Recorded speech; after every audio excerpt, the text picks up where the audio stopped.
Meron pong kalahati ng repolyo ang natira. Kaya almusal namin, ayan, tortang repolyo. May halong breadcrumbs, flour, at saka itlog. Tinimplahan ko po ng asin at paminta. Ayan po. Sinamahan ko po ito ng cornstarch.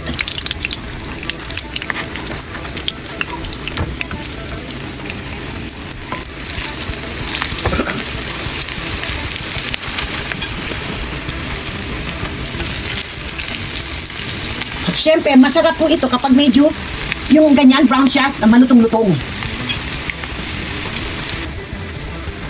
Yan. Malutong na yan. Panigurado po.